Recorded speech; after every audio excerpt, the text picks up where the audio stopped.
DAO or not to DAO? Let's say, for example, something like Pokemon came out, very centralized, but say they just made the Pokemon NFTs. So you could trade it. Maybe they have like the Pokedex. You could trade it on the Pokedex, but really they're centralized and they have control over everything.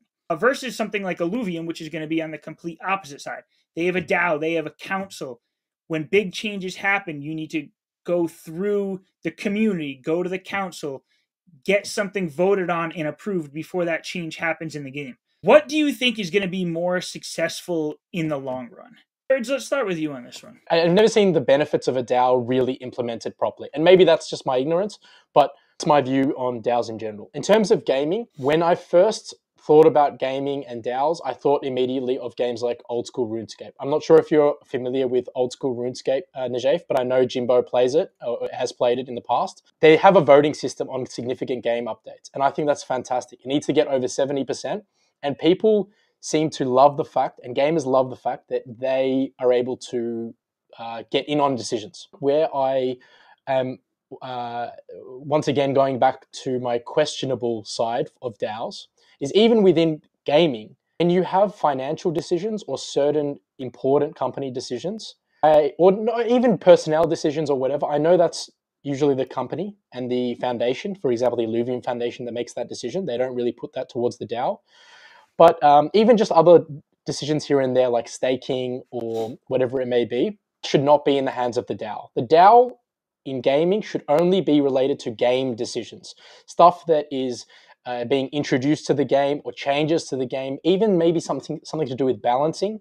I don't think it has to. The gaming DAO should have anything to do with stuff outside of the game, and that includes anything to do with development, financial, staking. All of that stuff should be within the game company itself. I mean, a bit of an echo chamber, but I do agree with Thirdz with that scenario. I do think personally, I'd like to see the community making decisions on gameplay, not so much the business operations. I mean, look, I've definitely seen elements within the Illuvium DAO where, you know, we've had some pretty unfavorable proposals from the team itself that got rejected by the community. And, you know, that's obviously a positive because now the community has a say in those decisions. But I think for where we are with crypto, I think we're trying to bite off too much. We just, you know, we haven't really seen a game that literally was like centralized game, NFTs. Like funnily enough, we are starting to see more of those. I just think implementing an economy that is based on tokenomics, that integrates with the actual game economy, is insanely difficult to pull off. That we have experts in the real world who are economists. We have thousands of economists who are trying to manage real world economies that they can't. How are they going to manage gameplay economies? Like, imagine you have a team of like 50 developers who have no economic background, right?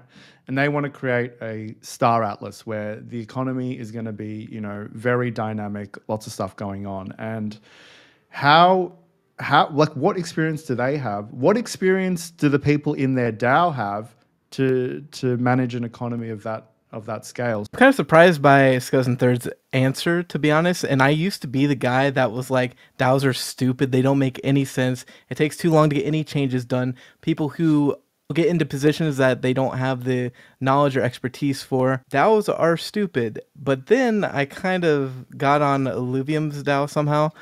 And I kind of realized there's specific situations where DAOs are just absolutely needed.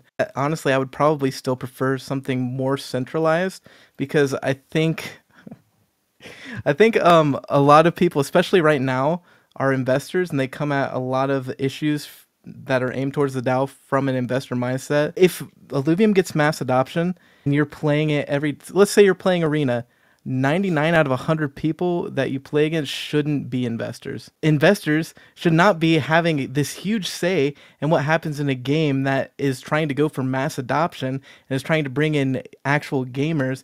You have to have the gamer's perspective if you want valuable information on that. It just kind of forces the company to listen to their community. And I love that for game-related decisions. I love it. I love that because as we've mentioned, the old school RuneScape style of polling is really important. And also when stuff passes or gets rejected, people, the players in the that participate, they feel like they've got a say. I got into, crypto and Web3 gaming. Like, I started with Bitcoin. The reason why I was so drawn to Bitcoin was the decentralization. That's really the big draw for me.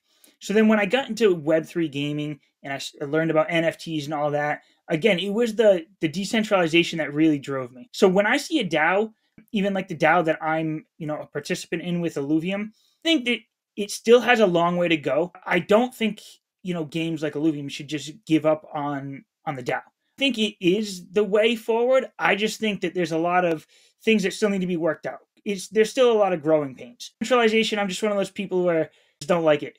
I don't like people at the top being in control of everything. I like the control to be, spread out and, decentralized.